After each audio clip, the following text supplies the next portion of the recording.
So we're going to talk about episode 3 today of Creator Series. This episode was about composition.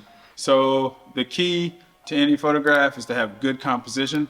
So composition is kind of the way you frame your photo. It's kind of the way you tell the story in your image with different cropping, the place you put your subject, leading lines, golden circle, rule of thirds, things like that. So that was the challenge. So I'm sitting in the room and I'm trying to think about, well, let's rewind a little bit. We wake up, we get in the bus, we head to the place. Sal comes out, he tells us, hey, it's composition. So I'm like, wow, that's a wide open subject. Like we can just about do anything we want. We can use as many lights as we want. We can use natural light, we can use whatever. But I was like, man, I kind of liked working with the Westcott lights last time, so I'm gonna go back to the lights. So for this shot, I wanted to do something a little bit different than I've done before, and I noticed that everybody was going for the same camera body and pretty much the same lens every time, so I wanted to do something a little bit different. So when I got in the venue, there was this like really long hall that you guys will see when you're watching the show that like was probably like 40 or 50 feet long, and I thought, man, it would be pretty awesome if I could like take a photo with the telephoto lens. So a telephoto lens to kind of compress the background and make everything come a lot closer to me than what it would normally be with a shorter medium zoom or a fixed prime at a 24 or something like that. So I pulled my number, sat in the room and waited until it was my turn. Then I came out, I said, hey, this is what I'm thinking about doing. I want to do, I called it butterfly lighting, which it was not butterfly lighting. It was actually split lighting. So if you catch that on the show, I meant to say split lighting or even light. Butterfly light is when you have two shadows coming off the nose, like it looks like a butterfly in their nose. I did not do butterfly lighting, I did split lighting. And I'm pretty sure that's what it's called because that's what Sal told me, because he was confused when I said one lighting setup and it was a different lighting setup.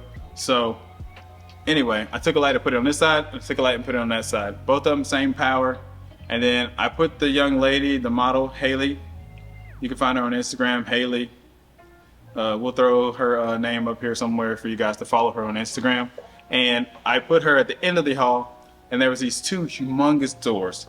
But the thing about the doors was the doors had missing glass, and they were pretty doors, but they were rustic. But I had to put strobes behind each of them to light my subject, because behind her, like in the studio, and Elijah's not going to show you this, he might show you in some B-roll or something. Behind us, there's these huge bay windows, and the venue where we were shooting at had those bay windows as well. So what we ended up having to do is close the doors some to get a little bit of that light off her, and I put the two strobes behind the doors, hidden, and flashing the light at her. So imagine I'm her, there's two doors right here, there's lights behind the doors, I'm further away back behind the doors, so when the light's hitting, it's hitting her, and it's just illuminating her. And I let her go to town and do all her posing. She was really good at moving herself just like that. I was so excited about it. The drawback of using the longer lens is you have to talk really loud because you're 30, 40 feet away from your subject. And it's not a quiet atmosphere. It's pretty quiet for the most part, but it's not a super quiet atmosphere when we're shooting it. Because you got Alyssa, she's running around getting B-roll, and you got Sal asking you, hey, is your shutter right? Hey, is your exposure right? Did you check exposure? And he's all over you, trying to make you nervous, trying to get in your head, but you gotta stay focused. And that was the thing, you gotta stay focused, you gotta stay calm, you gotta stay collective. And that's what I tried to make sure every time I went out there, my mind was empty and free, had my worship set in my ears, ready to go out and tear it up. So after I got out there and we got the model all set up, I got my lighting like I wanted, Sal's no longer asking me a million questions to make me nervous. And I don't think he did it on purpose. I think that's just the way Sal works. And I love it because it really pushes me to try harder and really try to be more creative. So I really appreciate that from him. So I'm having my lens here. I'm standing here and I'm like, man, I gotta lay on my belly. So I lay down on the ground and I have the 7200 R5, but they had the RF 7200. I'm currently rocking the 7200 EF version 3 because I bought this before I bought that because I knew I needed this, and I got this 2 years later, and it doesn't make any sense for me to buy the new one yet. So I'm down on the floor shooting the model, I went vertical because the two doors were tall and I wanted them to look tall. So I'm shooting down the hall like this, click, click, click. And the photos that are coming out are just, they're looking good, they're looking great. And I'm trying to get the model just to move and do her thing, which is awesome. And we got a lot of really great shots. So we get to the editing room.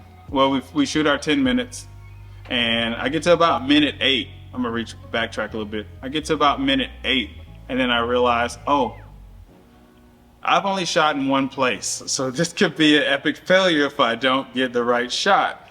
So what I do, I run in the bathroom in all Ning Wong fashion.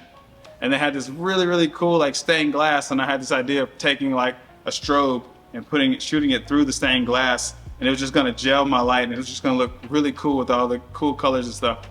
And I flashed it, I had a flash on her in the front, and the flash didn't do anything that I thought it was gonna do.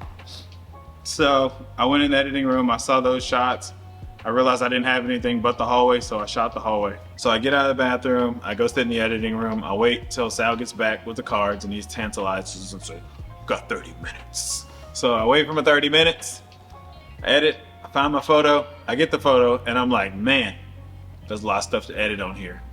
And I was like, thank goodness I used this lens because it like compressed everything, so it made my backgrounds a lot easier, in my opinion, to edit. So I had to borrow glass from one door. So what I did was I took one door and fixed it to close to near as perfect as I could. And then I made a layer of it and I flipped it over on the top of the other side, so I only had to do it one time. And then I blended it all in. And then next thing you know, I finished the total edit and I loved it. I kind of loved it. I thought it looked good. I thought it was strong enough to make it through the next round. And then I realized that there was a crossbar above her head and it did not look good. And I was like, hey boss, how much time we got? And he was like, you got like, I think we had like 5 or 3 minutes left. And I was like, oh my goodness. So I went and did as fast as I could to like do some patchwork to get rid of that crossbar in there. And I got it knocked out, and we went to the room and they deliberated. They always put us in the back room, man, where it's like uber quiet and like you just look out the window and you're like, this might be my last day here kind of vibe. And they put us in the back room. We sat there and everybody's talking, everybody's nervous, like, who's going home? Oh my gosh, I want to go home. And like, needless to say, like, there's already 4 people that went home. You know, so Dylan's gone, David Bird's gone, Maddie's gone, Luis is gone, now somebody else is about to go home.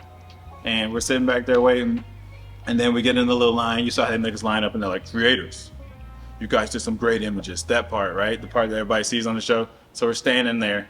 And then they go out and they call all the people one at a time, and they take the last 2 people and they put them last.